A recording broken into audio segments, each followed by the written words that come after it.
Well, let's go ahead and get kicked off then, and I'll admit others as they join us. So I want to welcome you all to one of PACE ACX 21's roundtables. It's What's Working, Discovering Hidden Talent Pools. We have Lisa Romano, Director of Business Development at Excelsior College, and Kate Browse with as the Strategic Partnerships Lead at NTI. And with that, I'm just going to turn it over to Kate, and we're going to let her talk first. Well, thank you, Craig, and a big heartfelt shout out to all of my friends at PACE for putting on a really great event so far. I know that I have gained a lot of information, things that are exciting for me to share with my team, as is always the case when I attend events like this. And as you were just mentioning, Craig, there are a lot of benefits about having these events virtually and online, because people who haven't been able to attend during this particular session or any others, they can watch all of these sessions online recorded. And so that's a great thing that we offer. And I'm really grateful that I'm able to be part of this event. So thank you. I love talking about hidden talent pools and how to find workers that you might not normally be on your radar. There are millions of people out there who want to work. Many of them already possess the skills that they need to do the job, or they're able to quickly learn those skills. It's just a matter of finding them. And sometimes organizations ask themselves, well, why should I bother to find them if they're hidden? I think in today's environment where we are all experiencing the great resignation, as it's being called, can understand why. But even prior to the great resignation and even after that, there are definite benefits to being able to understand hidden talent pools and why you should look for them and recruit from them.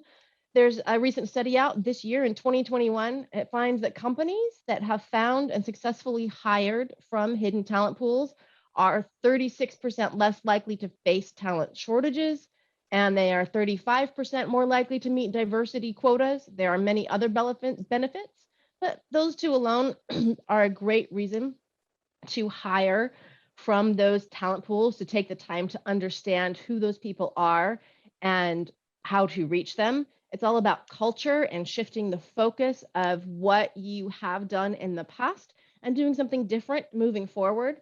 And it doesn't have to be anything big. It can just be baby steps. So I have 5 baby steps that I'm going to be sharing with everyone today that can help you understand that thing. But first of all, I want to tell you that there are 3 different types of hidden workers that you might want to get your brain thinking about. There are those who are missing from the workforce as a whole. This can include people who have never had a job and don't want to work for whatever reason, people who have been retired, people who have had a disability and are receiving benefits from Social Security or from another organization if people are outside the US. They're just people who are not in the workforce, but potentially could work and may want to work if they find the right job. There are those who are out on a leave of absence. That may include people who are on maternity leave and planning to come back, people who are on sabbatical, people who have had to take time off to care for a family member, or that are out because they are experiencing cancer or something like that. Those are a hidden workforce that oftentimes you can poach them from other organizations if you can reach them while they are out on their leave of absence. And then the third hidden workforce is one that you often don't think of. And those are people who are actually already employed by you, but for one reason or another are missing lots of hours. They just aren't showing up for their scheduled shifts, and they're struggling to figure out how to make their work-life balance work for them. And if you can figure out that, well, then you have a workforce that is already trained to do the job that you need. And so just simply shifting the way that you think about the way that your organization already works can help you discover some of these hidden talent pools. But among these talent pools, there tend to be some things that they have in common. Hidden workers tend to have more gaps in their employment than those who are not hidden. They often have those health issues or disabilities, like I mentioned. They are often family caretakers or taking care of children at home. They may be caring for someone who has an injury, a disability, someone who is going through cancer treatments, caring for that child who isn't able to go to school because they are currently being schooled remote because of COVID, things like that. They tend to have gaps in their education or lack the education. Maybe they never completed high school, maybe they never completed college. But that doesn't mean that they don't have the skills that you need, because there are lots of skills that we need, especially in the contact center and customer service environment, that tend to just come with being a people person. So if you can find those people, they often already have the skills and are easily trainable. Another common quality of people within the hidden workforce are people who tend to move frequently. That can often include spouses of people who are in the armed forces. It can also include people who come from a disadvantaged background growing up.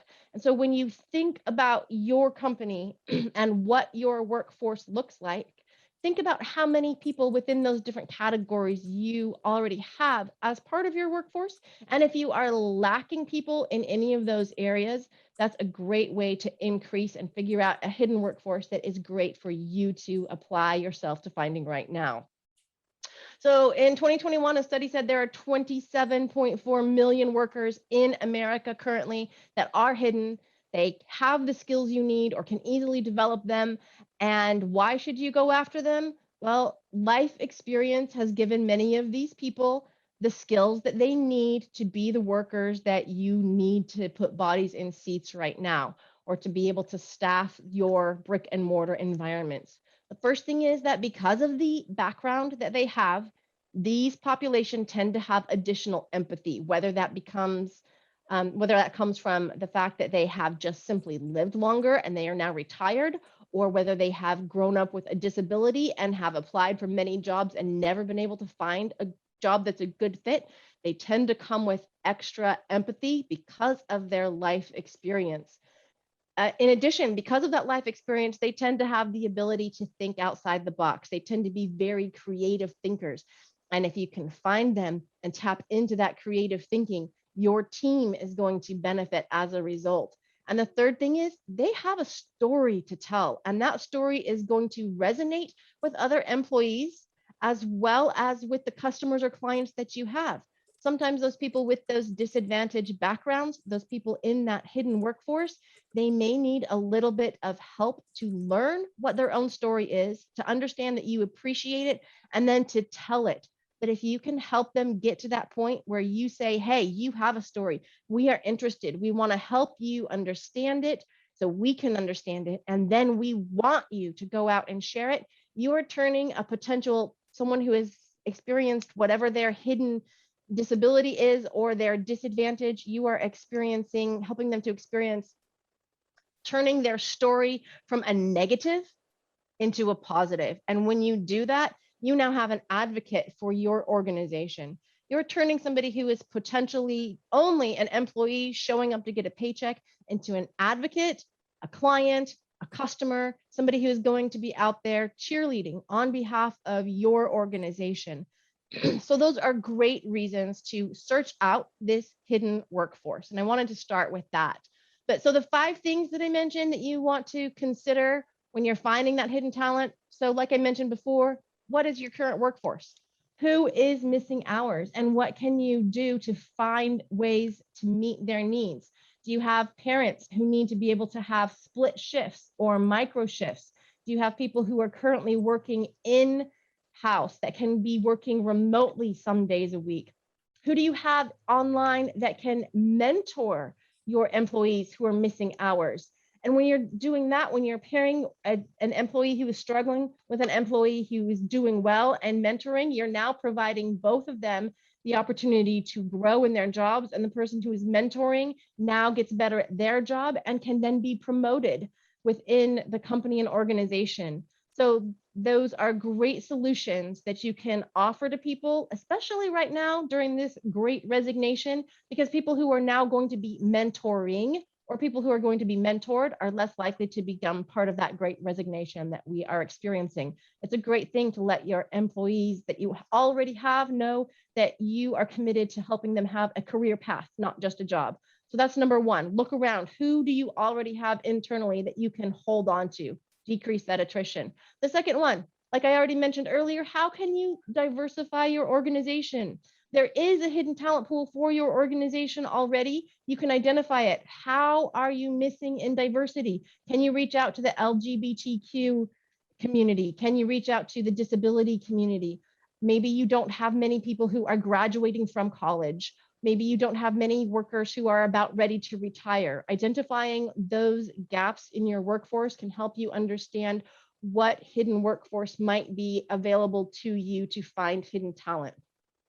The third thing to consider is that all of these new automated tools that are out there to help you with your hiring are great, but don't only have those tools. There is a significant portion of the hidden talent workforce that has had very poor experiences with onboarding, with job applications that are done with that remote process. Have a way for those communities to find out about your jobs and apply that are outside of the simply automated tools. Have a person in the mix for this hidden workforce that you are looking to attract. Filter those people in, not out. You want to simplify the process. That's number 4. You want to simplify the process. You want to make sure that these people are having answers in real time, the ability to get their questions answered right there on your website, on a chat, on a phone call. Keep in touch with them, especially if that decision process might take a little bit of time. Everyone wants to know, I interviewed for that job. Did I get it? Simply letting them know we haven't yet made the decision, sending that information to them via text, sending them a robocall, having a place where they are able to log in online and see what their status is. Just let them know that there is still an option for them to be hired for the position that they are interested in, and then letting them know that there are other positions as well. Sometimes somebody who isn't a good fit for one position might be a great fit for another position. And if you can keep a human in the loop or keep them in touch and let them know that, that just allows them to have that positive feeling, to let them know that your organization cares, that you come from a culture that welcomes them from whatever hidden talent pool that they are within. My 5th suggestion is just simply ask your employee resource groups to brainstorm ideas of how to reach the communities that they are a part of. If you don't have employee resource groups to start from, that you often already have those groups at your fingertips. You probably have groups that are based around ethnicity, religion, immigration status, disability, women's, LGBTQ groups, veterans, working parents, whatever it is. And if you don't have them, create those groups and then ask them for input. How can we reach more people like you to become a part of our team? And again, what you're doing when you're asking for that input is changing your company culture, and you're letting your current employees who fit that model of hidden workers know that you are committed to them, their ideas, and that what you are building is an inclusive workforce. Just really quickly before I wrap it up, I want to give a plug for the organization that I work for. We are NTI. We are a national nonprofit that helps disabled Americans and their family caretakers train for and find call center jobs.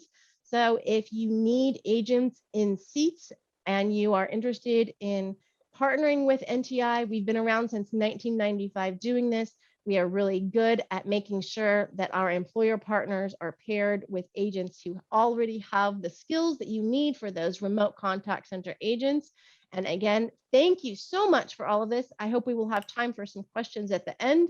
And I'm going to now turn the time over to my wonderful co-host, Lisa. Yes, and I'm sorry, my internet cut out, so I missed part of your wonderful words, Kate. So I apologize if I am repeating anything. Kate brought up some amazing points and great opportunities to access folks who are highly motivated to enter the workforce, and simply because they have probably faced a lot of discrimination on traditional hiring practices. And so, for instance, if you are a transitioning service member or a veteran, which are fantastic populations that are hidden talent pools, one of the main reasons that this target market tends to maybe not do so well in getting interviews is because they may have a difficult time of translating their military experience into civilian speak simply on the resume. So if you are an organization that is looking for these hidden talent pools, go to the organizations that unify these different talent pools together and say, okay, what is the best way for me to approach hiring veterans? What are things that I need to look out for? What are questions that I should ask so that if the candidate is not translating into civilian speak well enough for me, let me help them out a little bit through that interview. And so those are some things that you could do, is reach out to organizations like that. Same with military spouses. And I will also say, stay-at-home mom and dads.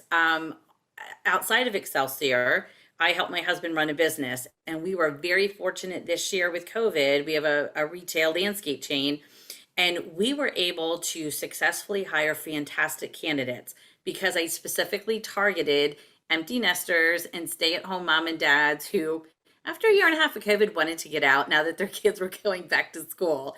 And so I found that those wonderful folks that I hired, they were so motivated. They were so excited to go to work because they've been out of the workforce for so long.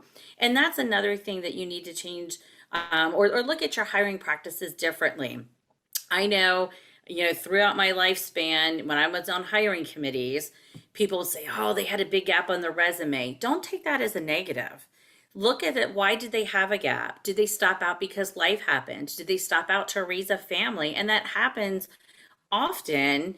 And then folks who would be terrific candidates and terrific resources for your organization may get left out because folks on the hiring committee think that gap is a little squirrely. Take a look and ask questions for the candidate, or even pre-interview questions. Why did you have this gap on your resume? And again, you may find that folks that have been out of the workforce for a while are extremely motivated to come back, and they want to contribute and be part of something bigger than just themselves. I think Kate also talked about looking at disabled candidates. Paralyzed Veterans of America is a great one to go to. So if you're maybe have questions, do I have the right accommodations? Is PTSD going to be something I have to be concerned about? It's okay to ask those questions. Go to these great leading organizations and just be honest. Say, I need to hire some folks. I think this would be a good fit. Can you kind of coach me through this process? What should I expect?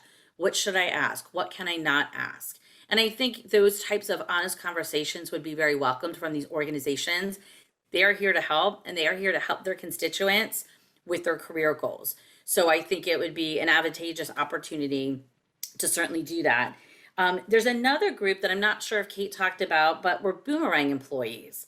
This is something we're finding a lot at Excelsior, that folks that may have taken early retirement, but they got bored. They want to come back to work, and it may only be on a part-time basis or 3/4 time basis, but that's a great candidate pool that you can try to re-recruit from, especially with these very difficult times.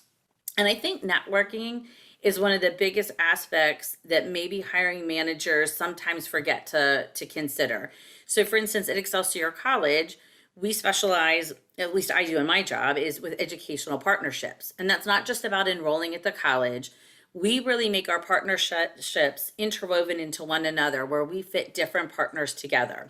So right now, with the big hiring issues that we have going on, I have so many of my corporate partners coming to me saying, Lisa, I need these kinds of employees. Who do you think would fit well? And I immediately get them, 5 to 20, depending on the vertical that they're looking at, different partners that we work with that have great hidden talent pools that can help them. And so you can use me as a resource. You can ping me after this if you've got some questions, especially in the military community, and a little bit in the disabled community. We've got some fantastic contacts that I can certainly make an introduction for you, because like Hire Heroes USA, Hiring Our Heroes, Veterans Ascend, Vets Beyond the Uniform. These are tons of different, or Vets to Industry, tons of organizations that all they want to do is make more networks and connections to help their constituents find jobs. So you're going to find that they're very eager to sit down with you. They'll be very eager to post your jobs, give you tips on interviewing for that target market if you're not used to interviewing that target market. But again, I think hiring folks might need to take a step back and just look at maybe some unconscious biases they may have towards some of these hidden talent pools, because let's face it, they're hidden for a reason. They're not coming to the top of mind for you because maybe they were absent from the workforce, or they did something totally different, maybe in their military life, than what they're looking for now in their civilian life.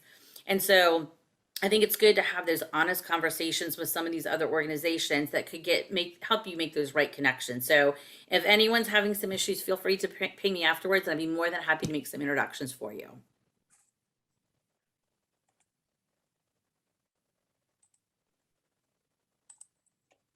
Excellent. Well, thank you. And I want to encourage everybody now to take yourselves off of camera, off of your mute, and we want to open this up for a roundtable, as it is, right? That's what it is. So by all means, let's just open up with any questions that you have for Kate or Lisa, or both. And there's plenty of time. We can all ask at least one. I have a question. Can you hear me? Yes. I'm just curious if there's any like data points out there. You know, one of the biggest challenges that we have in the contact center industry is retention. And I don't know if, you know, and I don't want to prejudice my thought, but I'm just thinking, you know, is there any evidence, particularly for perhaps some of the disabled or mobility challenged folks, that suggests that their tenure because of that may be longer? I mean, I don't know. I'm always looking at different options for my clients. And Fred, can I answer this one? yeah, certainly if there are data points there that can help stimulate their Absolutely. interest, you know, I'm all for it. And you know, I'm an advocate for all this. So I'm just curious what kind of info is out there to support any bump in attrition, you know, or help with attrition, because that, I don't think you can ask a call center operator, you know, what's their biggest challenge. Typically, it's not technology or culture; it's keeping people. So It's not attrition. yeah. Yeah. At NTI, we have been working in this sweet spot of carrying Americans with disabilities with call centers for 26 years. I'm getting a terrible echo. I apologize about that. But there is a lot of data that we have tracked. And what we have seen over that time period is that within the first 30 days, most of our employer partners have the same attrition that they would normally see within the first 30 days, because you normally attract some measure of people that it's just not going to be a good fit. But thereafter, the people that we serve within the disability community, the attrition levels after those first 30 days tend to be much, much less. And the reality is, because people with disabilities tend to already have a lot of things that they are trying to juggle and manage in their lives, when they find a job that is a good fit, they are less likely to job hop because they have found something that is working well.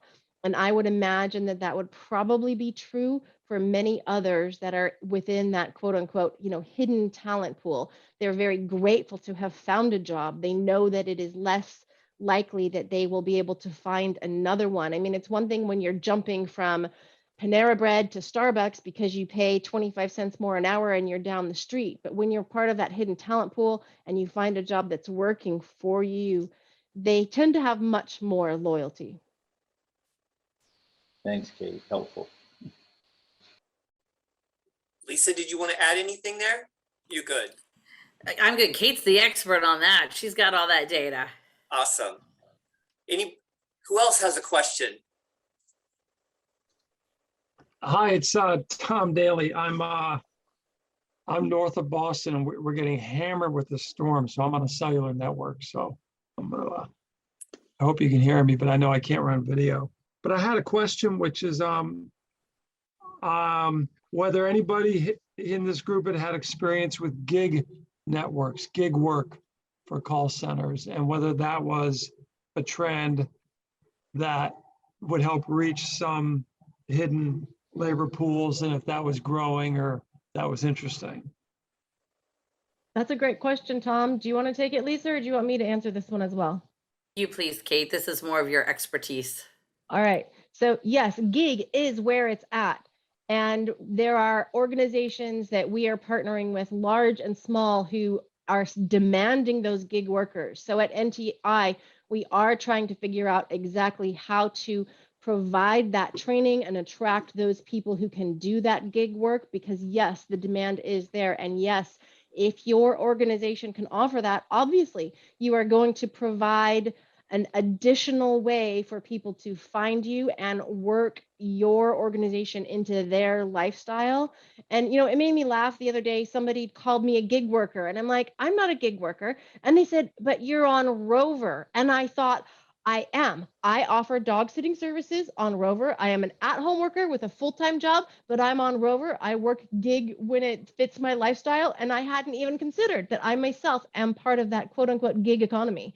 And so that is a great way that if you have those jobs to attract those people that are in that hidden workforce, because they are looking for an untraditional job quite often. Yeah, cool. Thanks. I guess I expected to see more of that topic, today and yesterday in the agenda. And I don't know. There are a couple of gig networks that are specializing in contact center support. Directly is one of them. I know they support Microsoft. There are a couple of others. And I don't know, I thought maybe they'd be here or that would be a topic. And I'm just trying to understand if it's really growing, if the capacity is really going to be there, or if the whole training retention thing is just too much to bear for a gig network where people aren't maybe making the commitment to fulfill all the hours that need to be fulfilled. Well, at NTI, we think the writing on the wall says that if we don't offer gig work, then we are going to be losing potential people who are interested in jobs to someone else.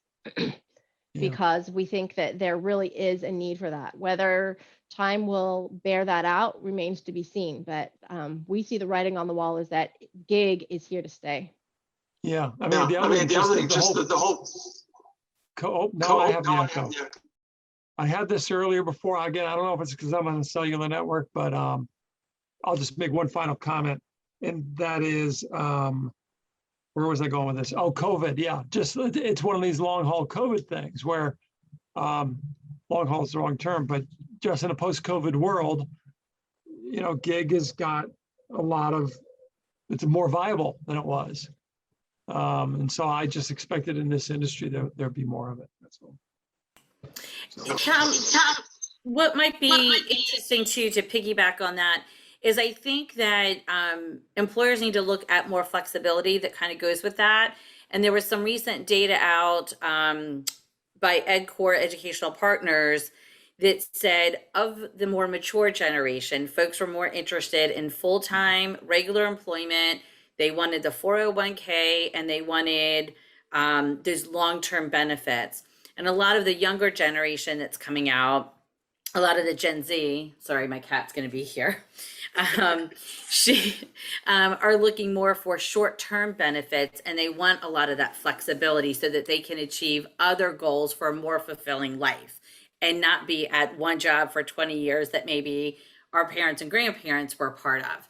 And so I think offering flexibility is one thing. And if there are short-term benefits, whether it's instead of having to be full-time to get, say, paid vacation, maybe it's just you have to be employed maybe 20 hours and you get X number of hours of paid vacation, or you get some tuition reimbursement, which did show up as one of the top 3 other than leave benefits that folks were concerned about when looking at employers. So I do think that's an interesting balance of the generational balance that especially this industry will have to look at of getting more of the Gen Z workers is offering more of the flexible kind of work options.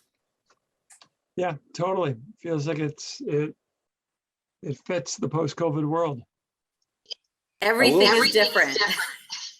I will say that I know that there have been several pure play work at home companies in the space for a while before the gig economy was popular like it is. And one that comes to mind is Working Solutions. They've got 100,000 plus folks, and people can sign up for 20 hours, 30 hours, or a full week if they want, depending on what they want to do. And there are a number of those organizations out there. So I certainly agree, Tom, would be nice to see more of that dialogue, so perhaps as we move to, other events, that might be something they can cover at pace. Yeah. I know Yeah, Craig's taking notes. thank you both to Fred and Tom for those suggestions. We're actively looking for discussions to add to ACX 22, which will be in March of 2022. So thank you both. And You know, I I think think that, there's an Tom, if I additional. can piggyback on there, because I do think it's an interesting topic. We'll start our own topic today on it, I think. We're working with a nursing staff on-call provider right now because that is becoming more popular in the healthcare field too, is on-call nurses. So nurses, there's a rising population of nurses that don't want to be tied to one hospital, one place, with these crazy, insane shifts that they don't have any work-life balance. And they go through this one provider that we're working with where you can sign up, you can pick the hospital, the shift, the hours that you want to be capped at, and then that's how you go. And I think that is something that we're going to see. You know, we were talking beforehand, with COVID and everybody working from home, you kind of have a taste of a more enjoyable, slower paced life, where you do have the flexibility of throwing in laundry in between meetings and not taking all this extra time at night once you get home after putting in an 8 or 10-hour day. And so I do think that's something that, to maybe get more talent in the door quicker, is to offer something more flexible like that. Now, what that looks like benefit wise for HR offices, I think that's going to make HR offices look at benefit packages much differently and what is equitable compared to somebody who's there, 5 days a week, 40 hours a week. Yeah, Hey, in the gig model, as I understand it, people pick, they pick a time slot to be available, like, it might be from 8 to 10 p.m. on Monday night while they're watching the game. And a lot of it is asynchronous, chat.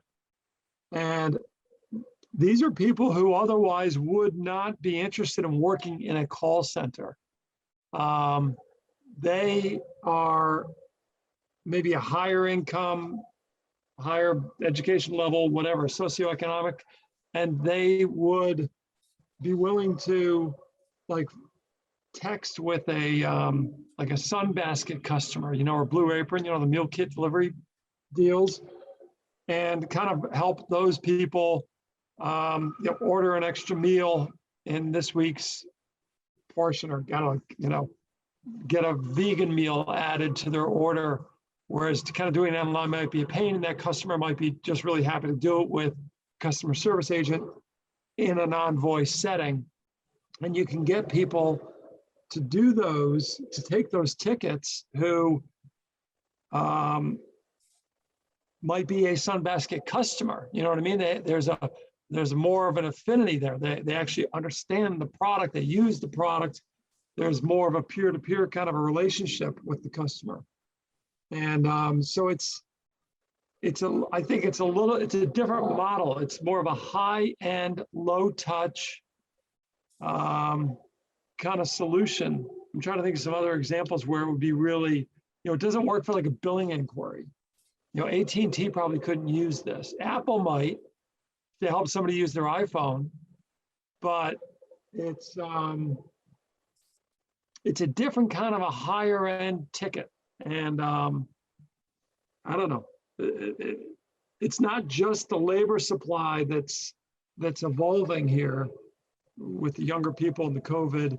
It's the expectation of people to be able to deal with a brand advocate who's also a customer. And that intersection to me is just super interesting.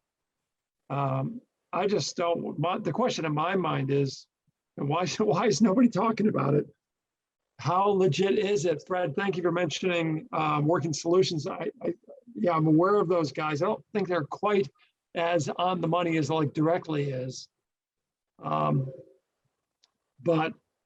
that's what I'm trying to figure out. Is this just a niche thing where it really only works for gaming? Like Microsoft, Xbox uses this a lot, where you need a gaming, somebody who's sort of expert in the game to support a user.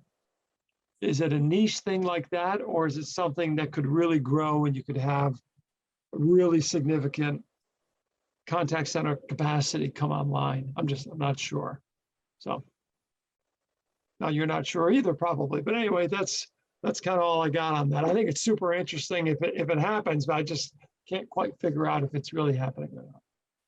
Well, Tom, I'm really glad that you brought this up because it is something that's really important. And I think you put your finger, right squarely on the point of where companies will be able to make it work is when you are having somebody who is already a brand advocate and you're turning them into an employee. And I think, you know what, that should be, I'm going to add that to my list of hidden talent pool ideas, is finding Cool. those people who are already those brand advocates. So thank you. I'm really glad that you were participating in this. All right, great. Thank you. Hey, Tom, you know what a neat example of that is? Anyone who's had young children and been engrossed in Disney, this is a good example of kind of an early start of it, I think. So on Disney, you have a ton of people that it started for free, but now some people do get paid to simply go on the message boards for Disney and just provide advice and tips. And so it started with some volunteers that just go on and they do all these reviews, or not even volunteers, they go on and provide reviews and they do tips. And then after a while, they could get picked up as like a brand ambassador, if you want to say, just working all those message boards so that Disney doesn't necessarily have to pay someone to stay on there all the time. They have these people that they recruited that were brand loyal. And that might be something, to think about, which, could be some of your best, customer support advocates as well, if they're already loyal to the brand. Yeah, it's like an extension of the influencer thing. Exactly. Yes. Yeah. There's a similar model, Sage, which runs accounting systems. This is an accounting system software package for small and medium businesses. And they've got a program like that where you build up a little bit of credibility by handling low-end tickets for, half a dozen tickets or something. And then you can start to get paid. And it's IT managers, basically. It's people who use the software, who understand how it works, and are willing to go online and help other users kind of with the intricacies of the software. Nissan has an electric vehicle, the Leaf. They do the same thing. Current Leaf owners help prospective buyers understand basic things like, do I have to plug in the car every night? Or how hard is it to find a charging station? Or, I don't know, whatever stuff about that. So anyway, there's two more examples, very similar. Well, Craig, take notes. Next time you want someone to speak on hidden talent pools, Tom needs to be included. I jotted your name down, Tom, and we'll be in touch. I'm a good observer, but I'm not much of an expert. Thank you.